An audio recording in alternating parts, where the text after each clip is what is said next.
Halo pemirsa GPR TV, dari Sabang sampai Maroke, dari Biagas hingga Pulau Rote. Bertemu lagi bersama saya Mona Azari Disak dalam Kominfo Newsroom. Halo pemirsa GPR TV, dari Sabang sampai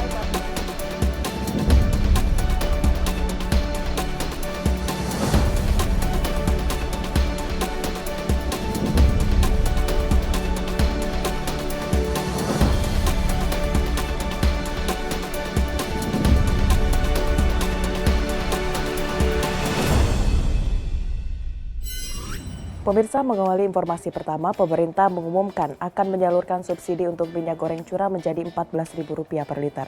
Menteri Koordinator Bidang Perekonomian Erlangga Hartarto mengatakan keputusan tersebut memperhatikan situasi global yang terjadi saat ini di mana terjadi kenaikan harga komoditas termasuk minyak nabati.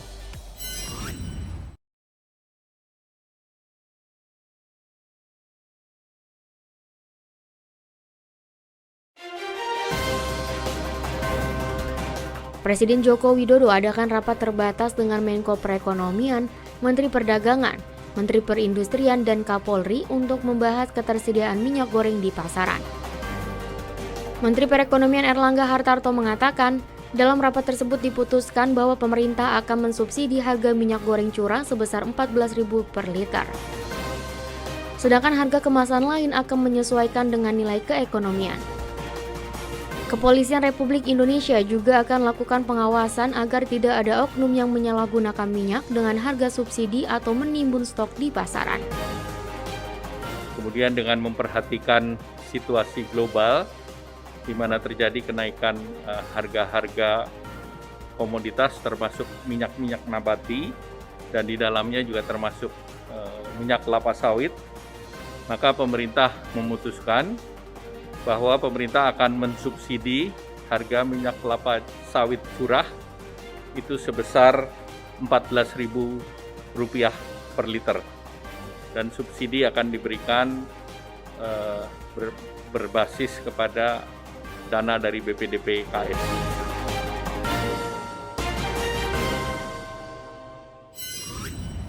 Pemirsa, dalam rangka meningkatkan pembelanjaan UMKM, pemerintah akan meluncurkan platform e-katalog pada 24 Maret mendatang. Platform e-katalog ini merupakan sebuah aplikasi untuk mewadahi UMKM dalam kegiatan pembelanjaan yang dikembangkan langsung oleh Lembaga Kebijakan Pengadaan Barang dan Jasa Pemerintah. Seraya dengan diluncurkannya e-katalog 24 Maret mendatang, Menteri Bidang Kemaritiman dan Investasi Luhut Binsar Panjaitan dalam kick-off meeting presidensi G20 mengungkapkan, pemerintah telah mengalokasikan Rp400 triliun dengan mewajibkan seluruh daerah untuk belanja melalui platform e-katalog. E-katalog sendiri merupakan aplikasi belanja online yang dikembangkan oleh Lembaga Kebijakan Pengadaan Barang juga Jasa Pemerintah. Dengan adanya e-katalog tersebut akan meningkatkan keterlibatan dan pemerataan UMKM di Indonesia. Melalui e-katalog, efisiensi sistem pengadaan barang dan jasa yang dilakukan pemerintah semakin meningkat dan diharapkan mampu mengurangi angka korupsi di Indonesia karena tidak adanya lagi sistem negosiasi terkait harga yang ditawarkan. Jadi nanti anak-anak muda Indonesia akan bisa berkreasi menciptakan sesuatu untuk bisa nanti dimasukkan di e-katalog. Dan tidak ada lagi nanti tender-tender, dia beli dari e-katalog. Sudah ada evaluasi yang dilakukan di sana. Balik-balik ini ke kepiawaian atau kekuatan digital tadi akan mengurangi korupsi, ya, akan mengurangi korupsi karena tidak ada lagi negosiasi. Semua harganya sudah fix.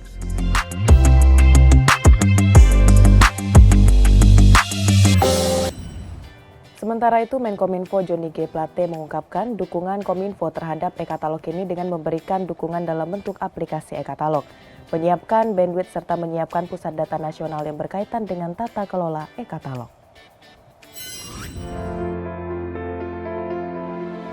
Dalam rangka meningkatkan pembelanjaan usaha mikro kecil dan menengah, Kementerian Komunikasi dan Informatika bekerja sama dengan para lintas kementerian dan lembaga untuk mendukung penuh hadirnya aplikasi e-katalog pada 24 Maret mendatang. Menteri Komunikasi dan Informatika Johnny G. Plate dalam kick-off meeting Digital Economic Working Group mengungkapkan, akan mendukung e-katalog tersebut dengan menyediakan layanan berupa aplikasi, menyiapkan ketersediaan bandwidth yang memadai, serta menyiapkan pusat data nasional di Kominfo. Menteri Joni juga berharap dengan adanya e-katalog ini, pemanfaatan APBN dalam pengadaan barang dan jasa mampu mensejahterakan UMKM dan putra-putri Indonesia dengan baik. Terkait dengan e-katalog, Kementerian Kominfo memberikan dukungannya dalam bentuk yang pertama, dukungan aplikasi e-katalog itu sendiri. Yang kedua, menyiapkan bandwidth yang memadai untuk pelaksanaan aplikasi itu. Dan yang ketiga, menyiapkan pusat data nasional di Kominfo yang berkaitan dengan tata kelola e-katalog itu.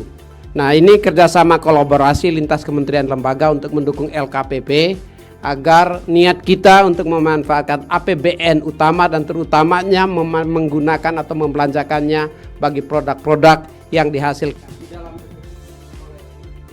oleh putra-putri Indonesia sendiri.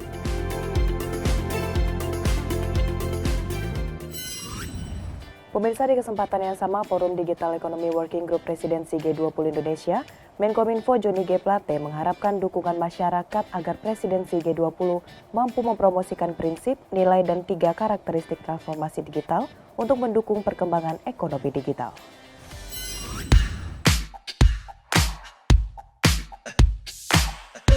Dalam helatan Presidensi G20 Indonesia, Kementerian Kominfo mengangkat tema besar Digital Economic Working Group, yaitu Achieving a Resilient Recovery, Working Together for a More Inclusive, Empowering and Sustainable Digital Transformation.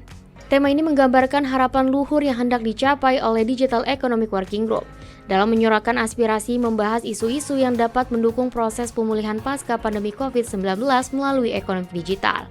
Menurut Menkominfo Johnny G. Plate, tema besar tersebut menekankan 3 karakteristik transformasi digital, yaitu inklusivitas, empowering, dan sustainable yang diharapkan dapat dicapai melalui rangkaian acara Digital Economic Working Group. Inklusif menggambarkan cita-cita transformasi digital yang dapat diakses dan memberikan manfaat bagi seluruh lapisan masyarakat.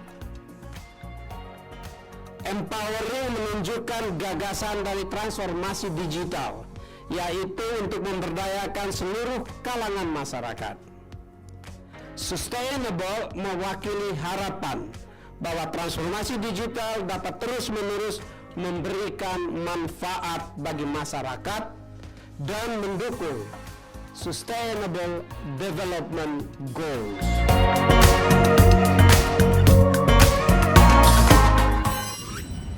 Sebagai salah satu bentuk perhatian pemerintah kepada para pekerja migran Indonesia, pemerintah memberikan fasilitas melalui KUR dengan skema penyaluran dan penyederhanaan mekanismenya.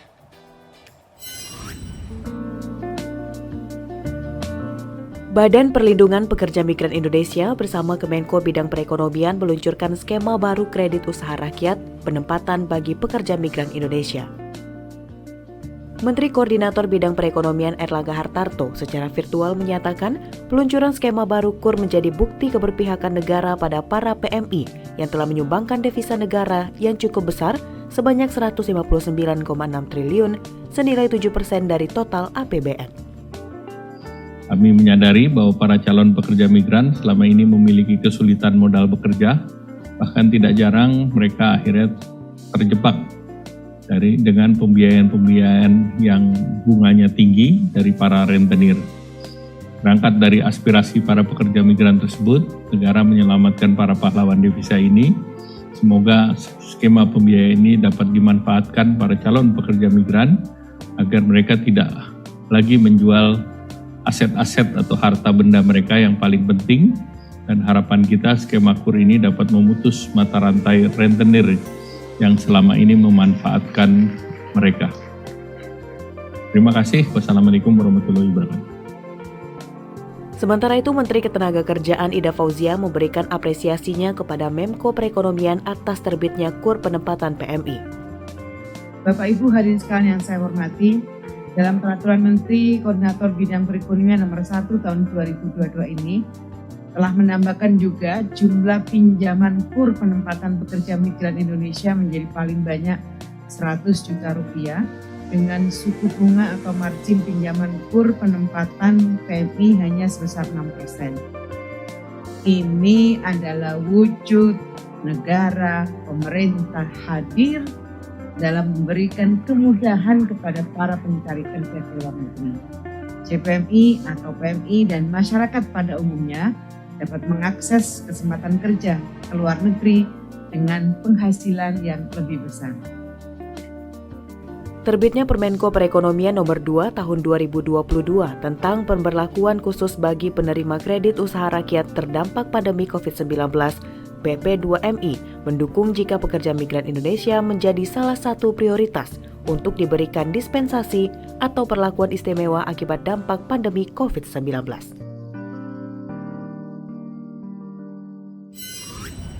Pemirsa, setelah jeda pariwara kami akan kembali dengan berbagai informasi lainnya. Tetaplah bersama Kominfo Newsroom.